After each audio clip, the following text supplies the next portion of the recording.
C'est une nouvelle qui a beaucoup impacté Chantal Goya. Après l'un de ses concerts en Alsace, la célèbre chanteuse pour enfants avait constaté, une fois l'événement terminé, qu'un de ses costumes n'était plus là.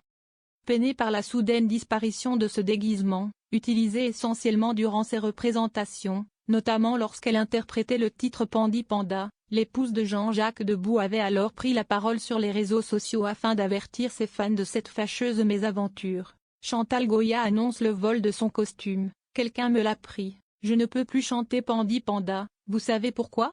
Parce que quand j'ai chanté pour mon dernier gala de ma tournée, à Sausheim, près de Mulhouse, quelqu'un me l'a pris, il a disparu.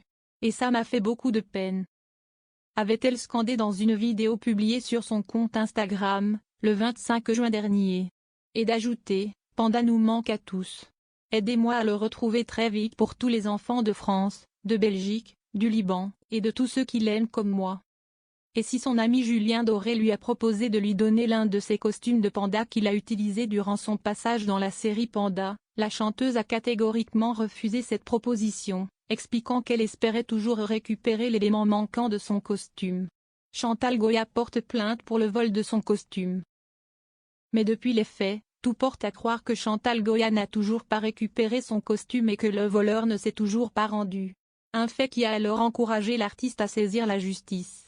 Ainsi, comme l'a révélé le Huffington Post, la chanteuse a porté plainte le mardi 1er juillet, auprès de la gendarmerie de Buzançais, dans l'Indre, pour le vol de son costume.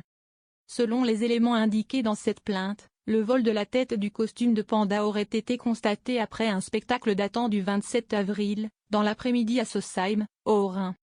Et si l'artiste a dévoilé cette nouvelle plusieurs mois après les faits, c'est parce qu'elle préférait ne pas révéler cette disparition immédiatement, pour ne pas faire de la peine aux petits-enfants, a expliqué son producteur, Damien Nougared, à nos confrères.